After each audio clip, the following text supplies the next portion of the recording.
بابے نے لمبا سا سانس لیا اور بولا، کاکا تم چاہتے کیا ہو؟ میں نے عرض کیا کہ واقعی آپ کو سونا بنانا آتا ہے؟ بابے نے خالی خالی آنکھوں سے مجھے دیکھا اور کہا، ہاں میں نے جوانی میں یہ ہنر سیکھا تھا۔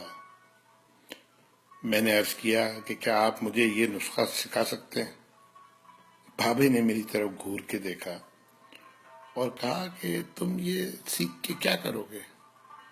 میں نے عرض کیا، میں دولت مند ہو جاؤں گا۔ بابے نے زوردار قہقہہ لگایا اور کافی دیر تک ہنستا رہا۔ جب وہ ہنستے ہنستے تھک گیا تو بولا، تم دولت مند ہو کر کیا کرو گے؟ میں نے جواب دیا، میں دنیا بھر کی نعمتیں حاصل کروں گا۔ بابا نے کہا کہ چلو یہ نعمتیں تمہیں حاصل بھی ہو گئیں تو پھر کیا کرو گے؟ میں نے جواب دیا، میں خوش ہوں گا اور مجھے سکون ملے گا۔ اس نے مسکراتے ہوئے میری طرف دیکھا اور کہا، گویا تمہیں سونا اور دولت نہیں، سکون چاہیے۔ میں خاموشی سے اس کی طرف دیکھتا رہا اور کافی دیر تک خاموش گھورتا رہا۔ بابے نے مجھے جھنجھوڑا اور کہا، دراصل تم سکون اور خوشی کی تلاش میں یہاں آئے ہو۔ میں اس وقت کیونکہ ایک نوجوان تھا اور باقی نوجوانوں کی طرح یہی سمجھتا تھا کہ دولت ہی سکون اور خوشی حاصل کرنے کا ذریعہ ہے، لیکن بابے کی باتوں نے مجھے کچھ الجھا سا دیا تھا۔ اسی الجھن میں میں نے ہاں کر دی۔ بابے نے ایک لمبا قہقہہ لگایا اور پھر دیر تک ہنستا رہا اور کہا، کاکا میں تمہیں سونا بنانے کے بجائے انسان سے بندہ بنانے کا طریقہ کیوں نہ سکھا دوں؟ میں تمہیں دولت مند ہونے کے بجائے پرسکون اور خوش رہنے کا گر کیوں نہ سکھا دوں؟ میں خاموشی سے اس کی باتیں سنتا رہا، حالانکہ مجھے ابھی کچھ سمجھ میں نہیں آ رہا تھا۔ اتنے میں بابا بولا، انسان کی خواہشیں جب اس کے وجود اور عمر سے لمبی رہتی ہیں وہ اس وقت تک انسان رہتا ہے۔ تم اپنی خواہشوں کو اپنی عمر اور وجود سے چھوٹا کر لو، تم سکون بھی پا جاؤ گے اور خوشی بھی۔ اور جب تم خوشی اور سکون پا جاؤ گے تو تم انسان سے بندہ بن جاؤ گے۔ مجھے بابے کی باتیں بالکل سمجھ میں نہیں آ رہی تھی اور بابے نے میری یہ پریشانی بھانپ لی تھی۔ بابا بولا، تم قرآن شریف پڑھو۔ اللہ تعالیٰ نے خواہشوں میں لتھڑے ہوئے لوگوں کو انسان کہا ہے اور محبت میں رنگے ہوئے آزاد لوگوں کو بندہ۔ دنیا میں کتنے انسان آئے اور بہت دولت کمائی، بڑی عمارتیں بنائی، کیا وہ سب ساتھ لے گئے تھے؟ کیا سب وہ خوش تھے؟ تم بھی کیا خوش ہو؟ پھر بابا خود ہی بولا، نہیں، جب تک تم تانبے سے سونا بنانے کے چکر میں اور خپ میں مبتلا رہو گے اس وقت تک خوشی سے دور بھاگتے رہو گے اور بھٹکتے رہو گے۔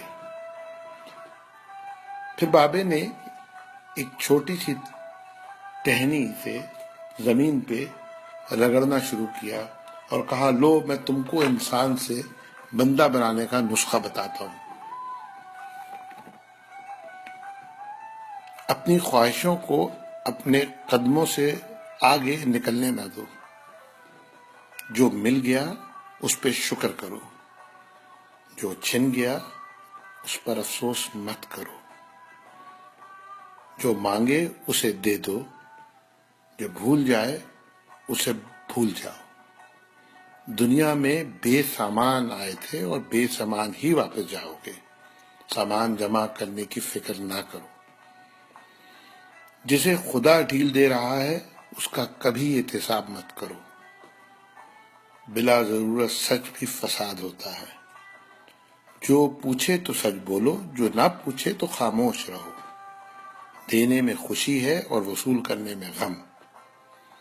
دولت کو روکو گے تو خود بھی رک جاؤ گے۔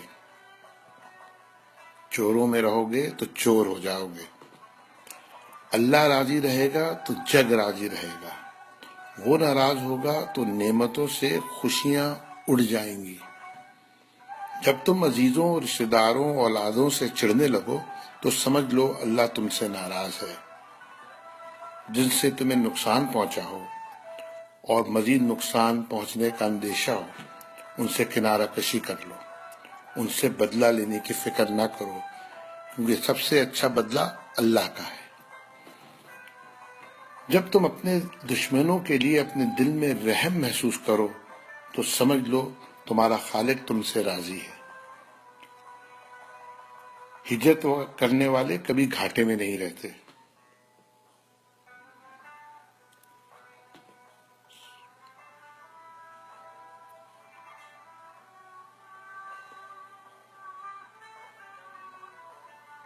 بابے نے پھر میرے کندھے پہ ہاتھ رکھا اور کہا جاؤ، بس ایک چیز کا دھیان رکھنا، کبھی کسی کو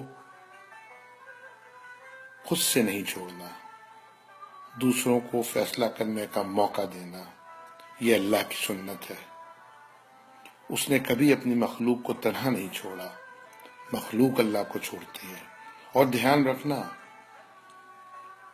جو جا رہا ہو اسے جانے دینا، جو واپس آ رہا ہو اس کے لیے اپنا دروازہ کبھی بند نہ کرنا، یہ بھی اللہ کی عادت ہے۔ وہ واپس آنے والوں کے لیے اپنا دروازہ ہمیشہ کھلا رکھتا ہے۔ تم یہ کرتے رہنا، تمہارے دروازے پہ ہمیشہ میلہ لگا رہے گا۔ یہ اقتباس ہے جس کے مصنف سے میں بالکل نابلد ہوں، لیکن اس کا عنوان تھا کیمیا گر۔ اللہ تعالی ہم سب کو انسان کے بجائے بندہ بنا دے، آمین۔